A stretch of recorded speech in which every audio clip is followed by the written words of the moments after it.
Today we are going to study about function of blood. जैसे कि last session के अंदर अपन ने ब्लड सर्कुलेशन किस तरह से होता है हार्ट के अंदर और फंक्शन कैसा है, उसके बाद प्लाज्मा और ब्लड के अंदर के जो भी कंटेंट है उसके बारे में अपन ने स्टडी किए थे। तो आज के इस वीडियो के अंदर हम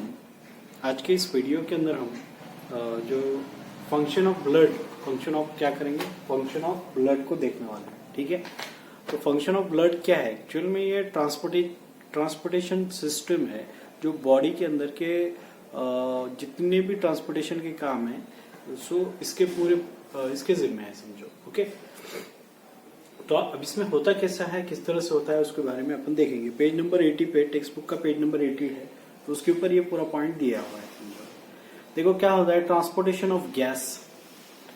बॉडी के अंदर transportation of gas, oxygen is carried by blood from lungs to cell in a various part of body and carbon dioxide from tissue to lungs. देखो बॉडी के अंदर ट्रांसपोर्टेशन होता है गैस का। पहले तो क्या होता है, transportation of gas.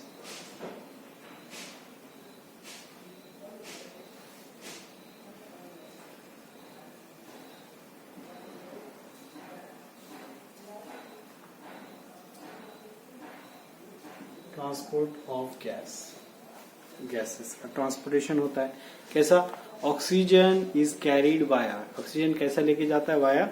Via blood from lungs to cell.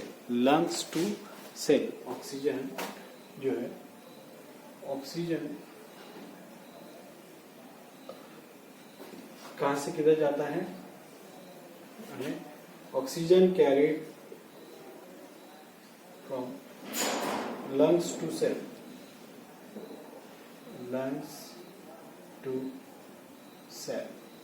Okay.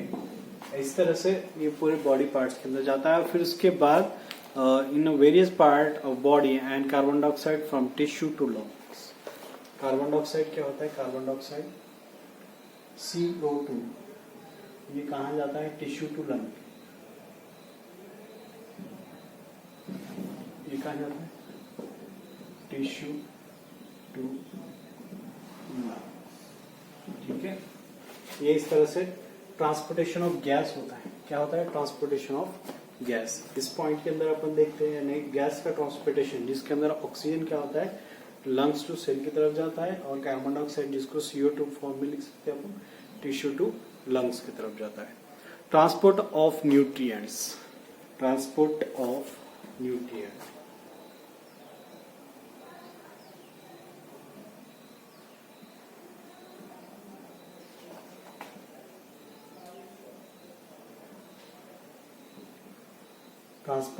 Nutrients, body के अंदर के जो न्यूट्रिएंट का ट्रांसपोर्टेशन है इसी के जरिए से, यानी कैसा होता है? देखो, simple nutrients like glucose, amino acid, fatty acid are taken up by blood from wall of alimentary canal and transport to each cell in the body. तो बॉडी के अंदर कैसा होता है, यानी जो सिंपल न्यूट्रिएंट है जिसको बोलते हैं ग्लूकोज है, अमीनो एसिड है या फैटी एसिड है, amino acid, fatty acid,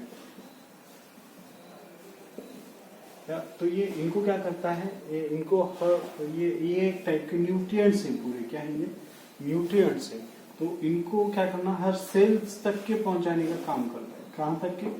sales तक पहुंचाने का काम करता है पूरी तरीके से क्या करता है? सेल्स तक पहुंचाने का काम कर देता है इसमें। ओके, ये हो गया ट्रांसपोर्टेशन ऑफ न्यूट्रिएंट। उसके बाद transport of waste material, next point है transport of waste material.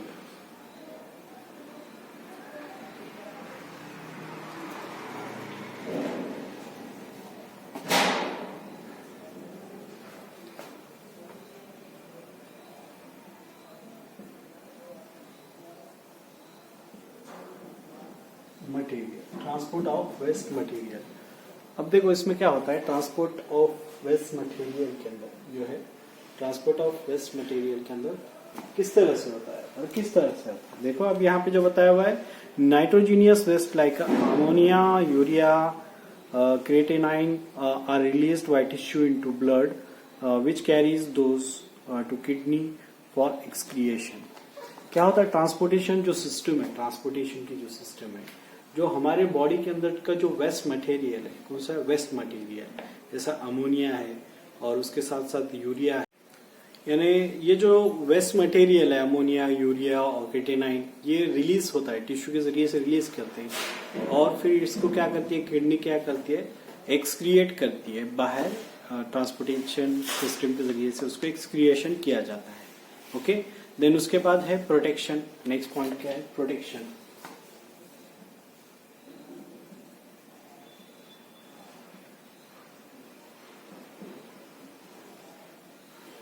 Next point क्या है, प्रोटेक्शन।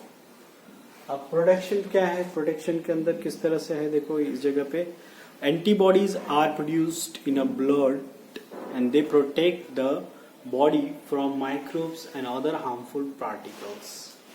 क्या होता है बॉडी के अंदर के जो antibodies are produce in the blood, blood के अंदर एंटीबॉडीज तैयार होते रहते हैं कंटिन्यूसली, और फिर वो जो है and they protect the body from microbes, और वो क्या करते हैं बॉडी पार्ट्स को, अंदर के जितने बॉडी पार्ट्स हैं उनका प्रोटेक्शन करने का काम करते हैं। किससे, माइक्रोब्स जो बैक्टीरिया है, जर्म्स है, उससे हिफाजत करते हैं समझो, एंड अदर हार्मफुल पार्टिकल से भी उसका प्रोटेक्शन करते हैं उसमें। ठीक है, हो गया। अब उसके बाद है next point, transportation of enzymes and hormones. Transportation of enzymes and hormones,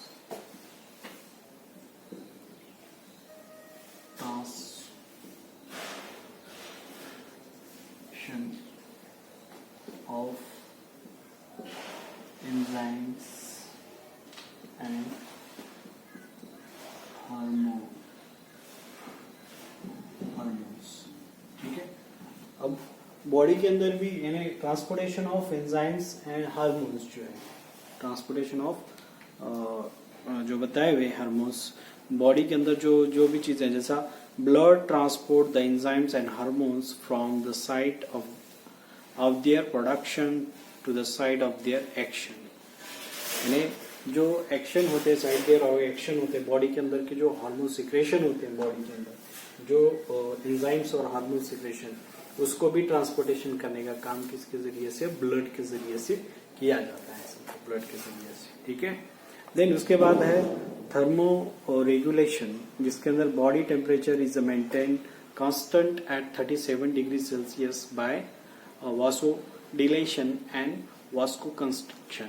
इसके जरिए से क्या आता है, बॉडी का जो बॉडी टेम्परेचर है, जैसे कि 37 डिग्री सेल्सियस बॉडी का हमेशा के लिए टेम्परेचर रहता है, वो हिसाब से रहता है। ठीक है, maintaining the balance of minerals like sodium, calcium, sodium, potassium in the body. Maintain करने का काम भी यही करता है ब्लड का, यानी फंक्शन ही है समझो, यानी सोडियम का लेवल Na, जिसको पोटेशियम के बोलते हैं, तो इनका मेंटेन करना, ये एलिमेंट को, ये जो मिनरल्स हैं, ये मिनरल्स हमारे बॉडी को लगते रहते हैं, इसलिए इसको मेंटेन करने का काम करते हैं। और उसके बाद लास्ट में जब बताया एक पॉइंट, ये bleeding occurs at the injury, जब हमको कहीं मार लगता है, जख्म होती है, तो उसमें से ब्लीडिंग चालू होते हैं। प्लेटलेट्स एंड प्रोटीन्स कॉल्ड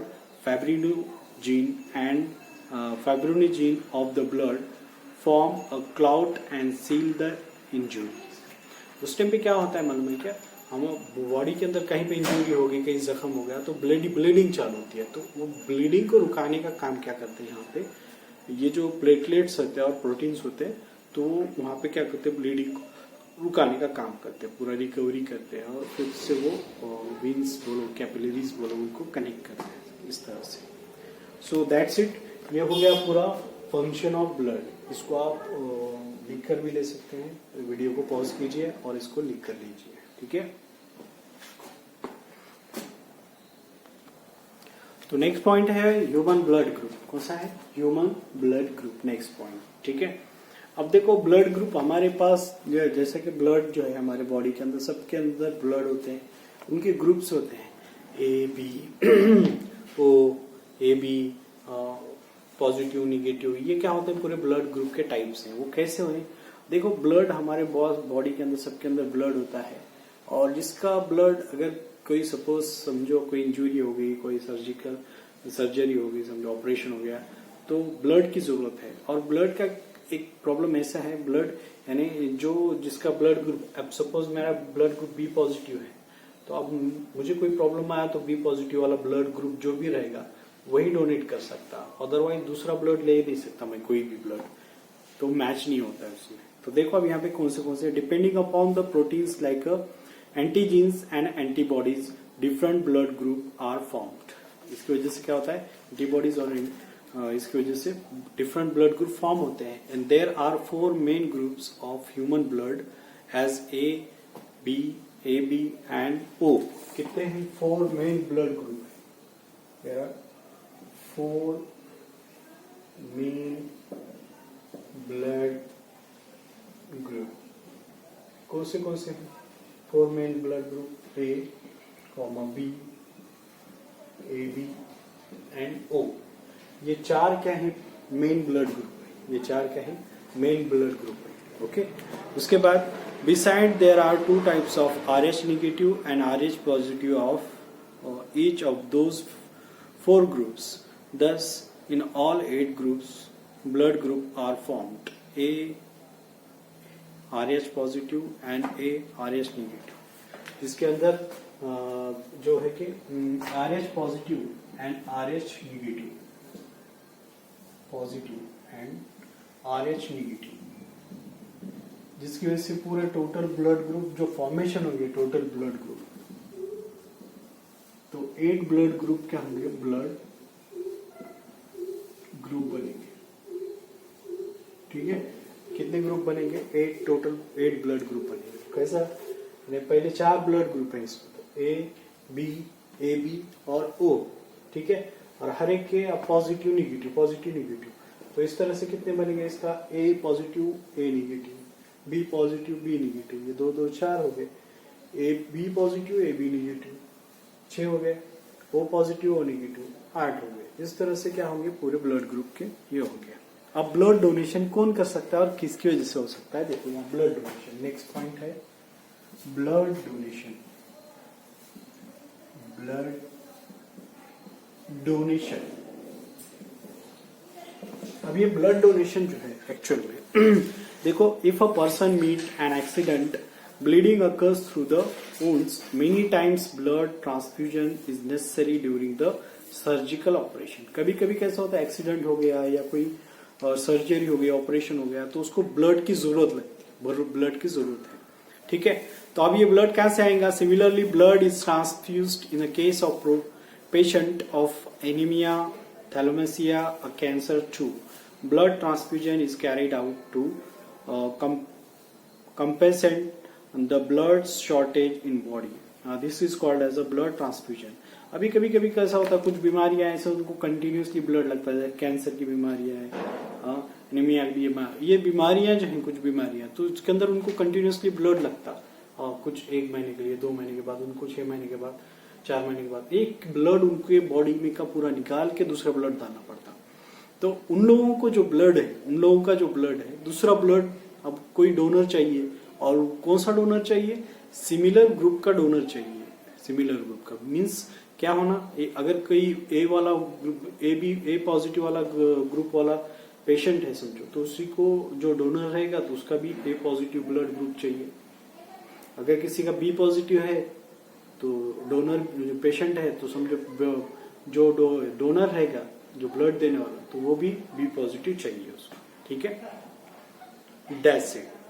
ये हो गया ह्यूमन ब्लड ग्रुप के बारे में थोड़ा सा। अब from where the blood is supplied for blood transfusion, एक तो ब्लड बैंक्स, ब्लड डोनर और ब्लड रेसिपिएंट, जिसके अंदर देखो blood is collected in a blood bank by specific method from the healthy persons and supplied to needful persons. If the collected blood is not to be used immediately, it can be shorted some days in a refrigerator. अब देखो blood bank के अंदर क्या करते हैं, जो भी donor है तो ब्लड बैंक वाले क्या करते हैं, ब्लड को कलेक्ट करते हैं, या कोई डोनर आके वहाँ पे डोनेट करता, तो उसको कलेक्ट करके क्या करते हैं, उसको जो नीडफुल पर्सन है उसको देते हैं, और उसको स्टोर करने के लिए क्या करते हैं, रेफ्रिजरेटर का यूज करते हैं, समझो। अभी ब्लड डोनर जो है, person who donate the blood is referred as a blood donor. जो ब्लड देता है उसको ब्लड डोनर बोलते हैं,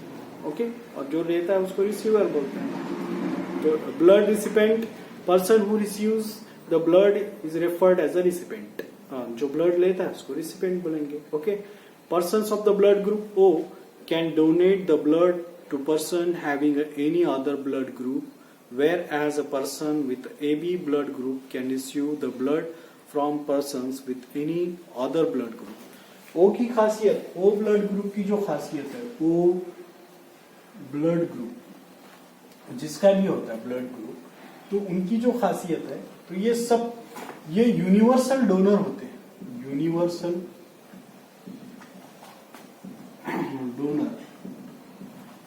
यूनिवर्सल डोनर होते हैं, यानी किसी को भी देते और सबको मैच होता है इनका ब्लड। खासियत है इसकी ब्लड की, यानी ओ ब्लड की खासियत क्या है, ये यूनिवर्सल डोनर है, यूनिवर्सल डोनर है। और एबी ब्लड ग्रुप की खासियत, एबी जो ब्लड ग्रुप है, एबी ओके ब्लड ग्रुप है, तो ये यूनिवर्सल रिसीवर है, यूनिवर्सल रिसीवर, ठीक है, यानी कोई भी इनको ब्लड दे सकता है और उसको उसका ब्लड मैच होता है, ओके, दैट्स इट। देन उसके बाद देखो कॉल्ड एज यूनिवर्सल रिसिपेंट, जिसके अंदर बोलते हैं blood group are hereditary and depend upon the gene inherited from parents. Blood transfusion is perform only after the blood group matching. और ब्लड ग्रुप जिसका उसको मैच करना पड़ता, कोई भी किसी को नहीं दे सकता, सिर्फ ये दो इनकी खासियत है, ऐसे ग्रुप किसी को भी मैच होता है, यूनिवर्सल डोनर बोला हुआ है इसीलिए इसको। और ये इन्हें किसी का भी एक्सेप्ट कर सकता है, कोई भी, इसका भी और कोई भी दूसरा भी ब्लड, ओके। देन उसके बाद देखो, अगर if it is done without matching it may prove fatal for patient. अगर हमने बगैर तहकीक किए, बगैर टेस्ट किए ब्लड एक दूसरे का ब्लड ग्रुप ये किए, मैचिंग नहीं किए, मैच नहीं है, बगैर मैचिंग के ताले क्या होता है, तो इससे क्या होता है, जानलेवा बन सकता है, पेशेंट के लिए क्या होता है, मुसीबत हो सकती है, खतरनाक होता है। Person who donate the blood may be recipient in the future. Blood donation without any expectation is always life saving. देखो हमने भी क्या करना है, अगर हेल्थी पर्सन है, अगर हमारी हेल्थ अच्छी है, अगर कोई बीमारी नहीं, तो हमने भी क्या करना, साल में 2 मरतबा 3 मरतबा ब्लड डोनेशन करना, 3 महीने को, 4 महीने को, क्या करना, 5 महीने को ब्लड डोनेशन करना। और डोनेशन ब्लड डोनेट कहाँ करते हैं, एक तो ब्लड बैंक में करना, या कोई अगर ऐसा सीरियस पेशेंट है जिसको ब्लड ग्रुप लगा रहा और अपना ब्लड ग्रुप उसको मैच हो रहा, तो हम भी उसको क्या कर सकते हैं, लेकिन उसकी एक एज है, वो एज के बाद ब्लड ग्रुप क्या कर सकते हैं, ब्लड डोनेट कर सकते हैं, समझो, ओके। देन उसके बाद जैसे कि बताया यहाँ पे blood donation without any expectation is always life saving. Blood is required in a various situation like accident, bleeding, perturbation, surgical operation, etc. Blood donated by a healthy person is used to save the life of needful person. Hence, blood donation is considered as the best donation. और इसलिए जो needy person है, जो जरूरतमंद है, उनके लिए हम ब्लड डोनेशन करना बगैर एक्सपेक्टेशन के, बगैर कोई एक्सपेक्टेशन रखते हुए हमने क्या करना, ब्लड डोनेशन करना, दैट्स इट, ओके।